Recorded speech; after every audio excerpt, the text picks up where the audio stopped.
ಈ ನಡುವೆ 13ನೇ ಶತಮಾನದ ಆಂಡಯ್ಯನೆಂಬ ಕವಿ ತನ್ನ ಅಚ್ಚಗನ್ನಡದ ಧೋರಣೆಯಿಂದ ಗಮನವನ್ನು ಸೆಳೆಯುತ್ತಾನೆ. ಇವನು ನಯಸೇನಂತೆ ಕನ್ನಡದ ಕಾವ್ಯದಲ್ಲಿ ಸಂಸ್ಕೃತದ ಪ್ರಭಾವ ಹಾಗೂ ಸಮ್ಮಿಶ್ರವನ್ನು ವಿರೋಧಿಸಿದವನು. ಕನ್ನಡದಲ್ಲಿ ಸ್ವತಂತ್ರವಾದ ವಸ್ತುವೊಂದನ್ನು ಕಂಡುಕೊಂಡು ಕಾವ್ಯ ರಚನೆ ಮಾಡಿದ್ದಲ್ಲದೆ ಅಚ್ಚಗನ್ನಡವನ್ನು ಬಳಸಿ, ಅಂದರೆ ಒಂದಾದರೂ ಸಂಸ್ಕೃತ ಪದವನ್ನು ಬಳಸದೆ ಕಾವ್ಯ ರಚನೆ ಮಾಡಿದ್ದು ಈತನ ವಿಶೇಷತೆ. ಅವನ ಒಂದು ಪದ್ಯವನ್ನು ಗಮನಿಸಬಹುದು. ಪಲವುಂ ನಾಲಗೆಯುಳ್ಳವನ್ ಬಗೆವಡೆ ಎಂದುಂ ಬಣ್ಣಿಸಲ್ಕೆ ಆರನ್ ಆ ನೆಲನಂ ಮತ್ತಿನ ಮಾನಿಸರ್ ಪೊಗಳಲ್ ಏನಂ ಬಲ್ಲರ್ ಎಂಬ ಒಂದು ಬಲ್ ಉಲಿಯಂ ನೆಟ್ಟನೆ ತಾಳ್ದು ಕನ್ನಡಂ ಎನಿಪ್ಪ ಆನಾಡು ಚೆಲ್ಲುವಾಯಿತು. ಮೆಲ್ಲ ಎಲರಿಂ ಪೂತ ಕೊಳಂಗಳಿಂ ಕೆರೆಗಳಿಂ ಕಾಲೂರ್ಗಳಿಂ ಕೈಗಳಿಂ. ಇದು ಕನ್ನಡ ನಾಡಿನ ವರ್ಣನೆ. ಪದ್ಯದ ಮೊದಲ ಪದ ಪರವುಂ ನಾಲಿಗೆಯುಳ್ಳವನ್ ಎಂದರೆ ಅನೇಕ ನಾಲಿಗೆಗಳುಳ್ಳ ಆದಿಶೇಷ ಎಂಬ ಸಂಸ್ಕೃತ ಪದಕ್ಕೆ ಬದಲಾಗಿ ಆಂಡಯ್ಯನು ರೂಪಿಸಿಕೊಂಡ ಕನ್ನಡ ಪದ. ಸಂಸ್ಕೃತ ಪದವನ್ನೇ ಬಳಸದೆ ಸಂಸ್ಕೃತ ಪದಗಳಿಗೆ ಪ್ರತಿಪದಗಳನ್ನು ರೂಪಿಸಿಕೊಂಡು ತದ್ಭವಗಳನ್ನು ಮಾಡಿಕೊಂಡು ಬರೆದಿದ್ದಾನೆ. ನೋಡಲು ಇಂತಹ ಕೆಲವು ಪದಗಳು ವಿಲಕ್ಷಣವಾಗಿ ಕಂಡರೂ ಆಂಡಯ್ಯನ ಅಚ್ಚಗನ್ನಡದ ವೀರ ಧೋರಣೆಯನ್ನು ಮೆಚ್ಚದೆ ಇರಲಾಗುವುದಿಲ್ಲ. ಆದರೆ ಆಂಡಯ್ಯ ಕಾವ್ಯ ಭಾಷೆಯ ಬಗೆಗೆ ಹೇಳಿರುವ ಹೊಸ ಮಾತೊಂದು ತೀರಾ ಗಮನಿಸಬೇಕಾದದ್ದು. ಅದು ಹೀಗಿದೆ: ಅದು ಎಂದರೆ ಕಾವ್ಯ. ಅದು ಮಾತನಾಡಿದ ಒಲ್ ಅಂದವನ್ ಆಳ್ದಿರೆ ಬಲ್ಪು ನೆಟ್ಟಗೆ ದೊರೆಕೊಂಡುದು. ಕಾವ್ಯ ಮಾತನಾಡಿದ ಹಾಗೆ ಅಂದವನ್ನು ಒಳಗೊಂಡರೆ ಅದಕ್ಕೆ ನೇರವಾದ ಶಕ್ತಿಯೊಂದು ಪ್ರಾಪ್ತವಾಗುತ್ತದೆ ಎಂಬ ಆಂಡಯ್ಯನ ಈ ವಿಚಾರ ಅತ್ಯಂತ ಆಧುನಿಕವಾಗಿದೆ. ಎಂದರೆ ಆಂಡಯ್ಯನ ಪ್ರಕಾರ ಕಾವ್ಯ ಮಾತನಾಡಿದ ಹಾಗಿರಬೇಕು, ಆದರೆ ಅದು ಅಂದವನ್ನು ಒಳಗೊಂಡಿರಬೇಕು. ಬರೀ ಮಾತನಾಡಿದ ಹಾಗಿದ್ದರೆ ಮಾತ್ರ ಸಾಲದು. ಈ ಅಂದವೆನ್ನುವುದು ಕವಿ ಕೌಶಲದಿಂದ ವ್ಯವಹಾರದ ಭಾಷೆಗೆ ಕಾವ್ಯದ ನೆಲೆಯಲ್ಲಿ ಪ್ರಾಪ್ತವಾಗುತ್ತದೆ. ಹೀಗಾದಾಗಲೇ ಕಾವ್ಯಕ್ಕೆ ಒಂದು ಬಲ್ಪು ಅಥವಾ ಶಕ್ತಿ ಕೂಡಿಕೊಳ್ಳುತ್ತದೆ. ಆಂಡಯ್ಯನ ಈ ಅಭಿಪ್ರಾಯವನ್ನೇ ಹೊಸಗನ್ನಡದ ಕವಿಗಳೂ ಹೇಳುತ್ತಿರುವುದು ಎಂಬುದನ್ನು ನೆನೆದರೆ ಆಶ್ಚರ್ಯವಾಗುತ್ತದೆ. ಹೊಸಗನ್ನಡ ನವೋದಯ ಸಾಹಿತ್ಯದ ಭಾಷಾ ಪ್ರಜ್ಞೆ ವಿಶೇಷ ರೀತಿಯದು.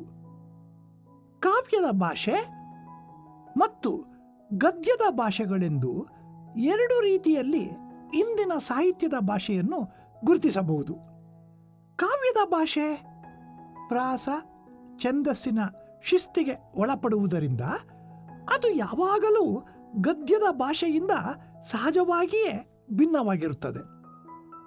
ಎಲ್ಲ ಕಾಲಗಳಲ್ಲಿಯೂ ಗದ್ಯದ ಭಾಷೆ ಹಿಂದಿನ ಸಾಹಿತ್ಯದಲ್ಲಿ ಮಾರ್ಗ ಕಾವ್ಯಗಳ ನಡುವೆ ಪ್ರೌಢವಾಗಿಯೂ ಅನಂತರ ಪದ್ಯಗಂಧಿಯಾಗಿಯೂ ಇದ್ದದ್ದು ಇಂದು ಆಡುಮಾತಿನಿಂದಲೇ ರೂಪುಗೊಂಡು ಕತೆ, ಕಾದಂಬರಿ ಇತ್ಯಾದಿಗಳಲ್ಲಿ ವಿವಿಧ ಪ್ರಾದೇಶಿಕ ವೈಲಕ್ಷಣ್ಯಗಳನ್ನು ಪ್ರಕಟಿಸಿಕೊಂಡಿದೆ. ಕಾವ್ಯ ಭಾಷೆಯ ಮಟ್ಟಿಗೆ ಹೇಳುವುದಾದರೆ ನವೋದಯ ಕಾವ್ಯದ ಭಾಷೆ ಜನಭಾಷೆಗೆ ಹತ್ತಿರವಾದರೂ ಒಂದು ರೀತಿಯ ನಾದಮಯತೆಯಿಂದ ತುಂಬಿದೆ. ನವ್ಯ ಕಾವ್ಯದ ಭಾಷೆ ಕಾವ್ಯವನ್ನು ಈ ನಾದಮಯತೆ ಅಥವಾ ಸಂಗೀತದ ಸಾಹಚರ್ಯದಿಂದ ಪಾರು ಮಾಡಿ ಗದ್ಯದ ನೆಲೆಗೆ ತಂದಿದ್ದರ ಪರಿಣಾಮವಾಗಿದೆ.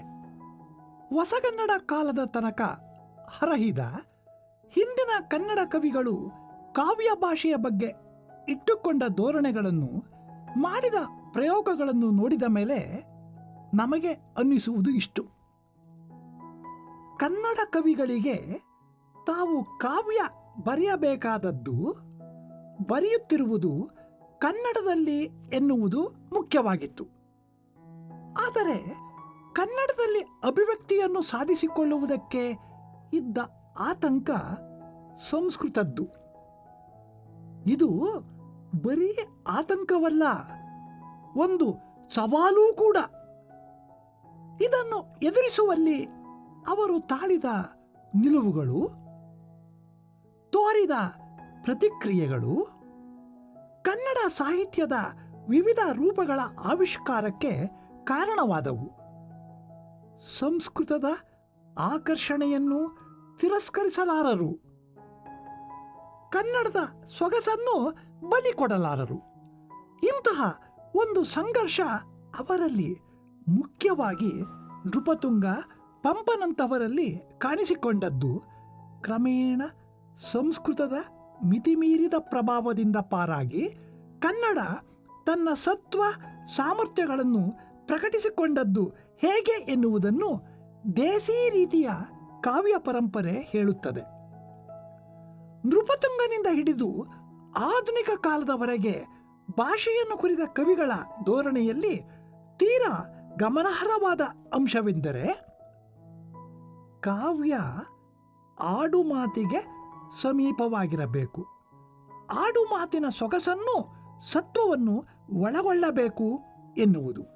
ಇದರಿಂದ ನಮ್ಮ ಕವಿಗಳಿಗೆ ತಮ್ಮ ಕಾವ್ಯ ಪಂಡಿತರಲ್ಲದ ಸಾಮಾನ್ಯ ಜನಕ್ಕೂ ತಲುಪಬೇಕೆಂಬ, ಹಾಗೆ ತಲುಪಬೇಕಾದರೆ ಆ ಜನದ ಸಾಮಾಜಿಕ ಪರಿಸರದ ಭಾಷೆಯನ್ನು ಕಾವ್ಯದಲ್ಲಿ ತಂದುಕೊಳ್ಳಬೇಕೆಂಬ ಎಚ್ಚರವೂ ಆಸೆಯೂ ಇದ್ದುವೆಂದು ಅರ್ಥ ಹೊರಡುತ್ತದೆ.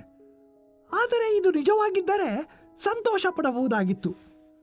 ವಾಸ್ತವ ಪರಿಸ್ಥಿತಿಯನ್ನು ಗಮನಿಸಿದರೆ ಇದು ಒಂದು ಘನವಾದ ಉದ್ದೇಶವಾಯಿತೇ ಹೊರತು ಬೇರೇನೂ ಅಲ್ಲ.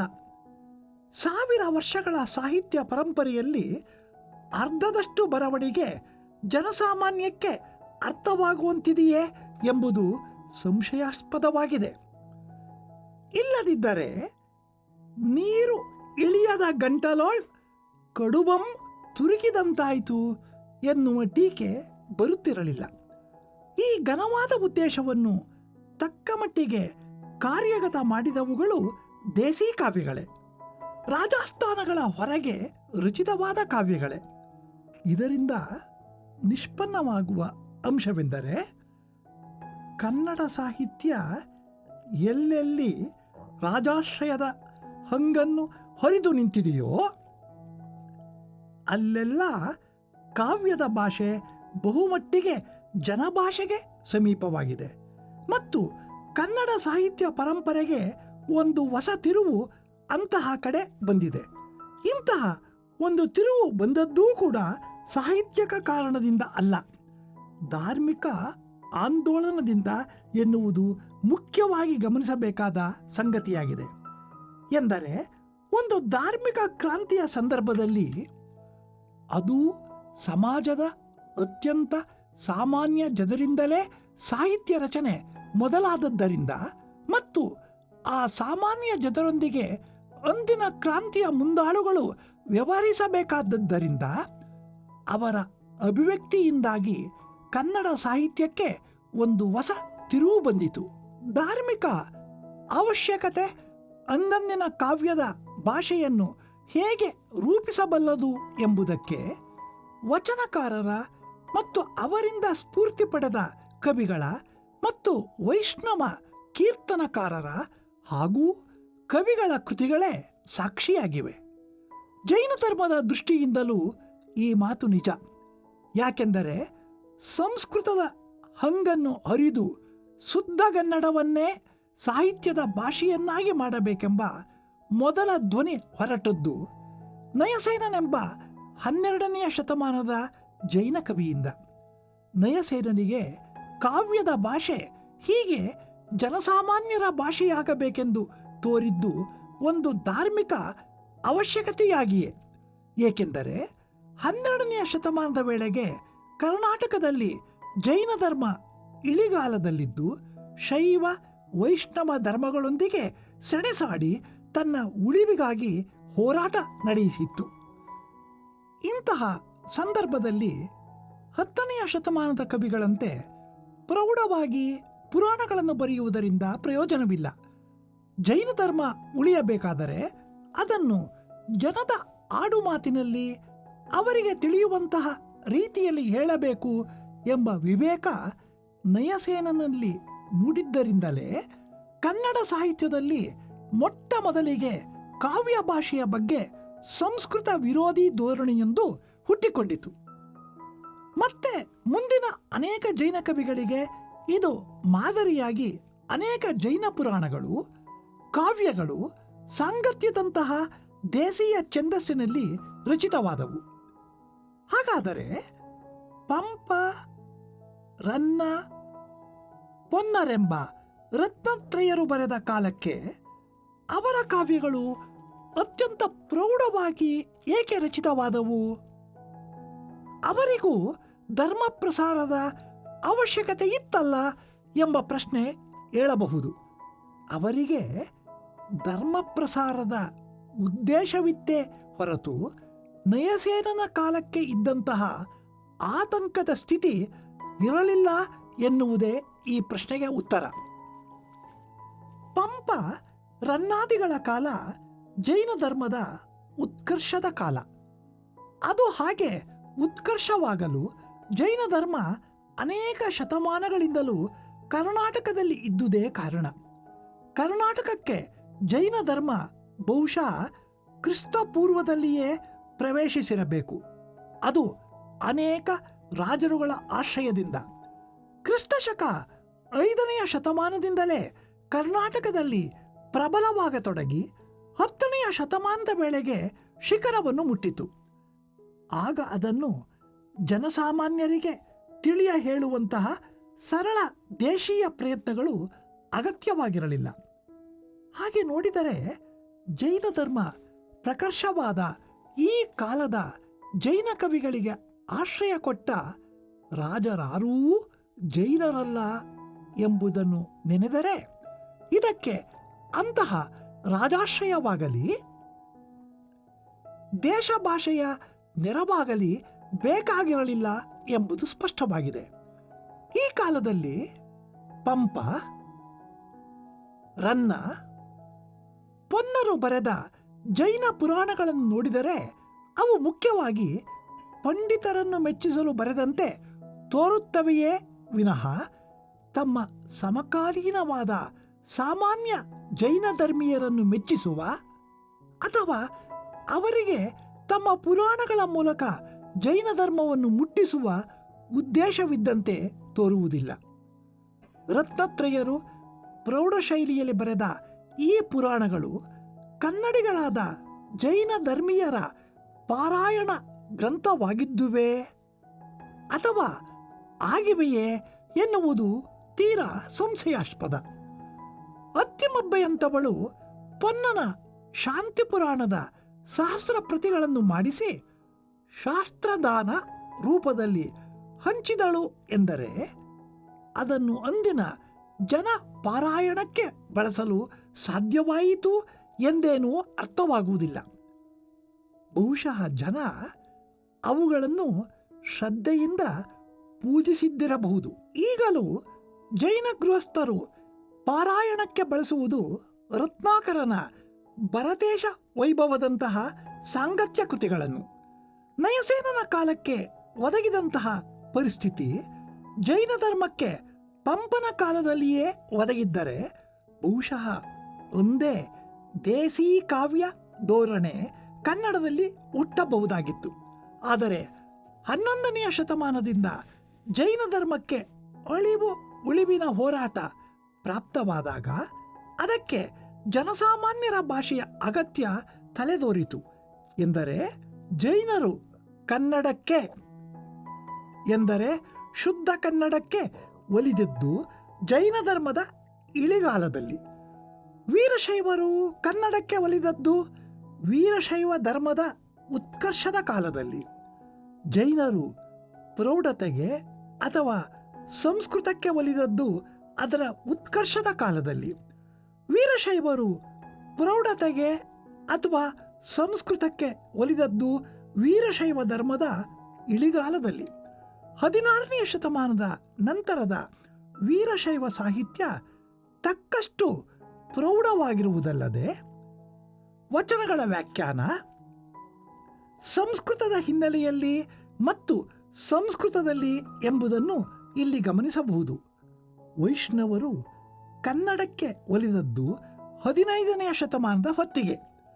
ಭಾಗವತ ಪ್ರಜ್ಞೆಯ ತರಂಗವೊಂದು ಕರ್ನಾಟಕವನ್ನು ವ್ಯಾಪಿಸಿದಾಗ ಒಟ್ಟಿನಲ್ಲಿ ಸಾಹಿತ್ಯದ ಭಾಷೆ ಜನಸಾಮಾನ್ಯರ ಭಾಷೆಯಾದದ್ದು ಹೊಸಗನ್ನಡ ಸಾಹಿತ್ಯವನ್ನು ಬಿಟ್ಟರೆ ಮೂಲತಃ ಧಾರ್ಮಿಕ ಅವಶ್ಯಕತೆಯಿಂದ. ಯಾವುದೇ ಧರ್ಮ ತಾನು ಹೊಸದಾಗಿ ನೆಲೆಗೊಳ್ಳಬೇಕಾದ ಅಥವಾ ಬದುಕಿ ಉಳಿಯಬೇಕಾದ ಸಂಘರ್ಷದ ಕಾಲಗಳಲ್ಲಿ ಧಾರ್ಮಿಕ ಅವಶ್ಯಕತೆ ಸಾಹಿತ್ಯಕ್ಕೆ ಹೊಸ ತುಡಿತ ತೀವ್ರತೆಗಳನ್ನು ಕೊಟ್ಟು ಅಂದಂದಿನ ಭಾಷೆಯ ಸ್ವರೂಪವನ್ನೇ ಬದಲಿಸಿ ಮತ್ತು ಹೊಸ ಛಂದೋರೂಪಗಳನ್ನು ತೊಡಿಸಿ ಕನ್ನಡ ಸಾಹಿತ್ಯದಲ್ಲಿ ಒಂದೆರಡು ತಿರುವುಗಳಿಗೆ ಕಾರಣವಾಗಿದೆ. ಹಾಗೆ ನೋಡಿದರೆ ಕನ್ನಡ ಸಾಹಿತ್ಯ ಪರಂಪರೆಯಲ್ಲಿ ಶುದ್ಧ ಸಾಹಿತ್ಯ ಚಳುವಳಿ ಎಂಬುದೇ ಇಲ್ಲ. ಸಾಹಿತ್ಯಕ ಕಾರಣಗಳಿಂದ ಮತ್ತು ಶುದ್ಧ ಸಾಹಿತ್ಯ ಚಳುವಳಿಗಳಿಂದ ಸಾಹಿತ್ಯದ ರೂಪದಲ್ಲಿ ಬದಲಾವಣೆಗಳು ಆದದ್ದು ಹೊಸಗನ್ನಡ ಕಾಲದಲ್ಲಿ ಮಾತ್ರ.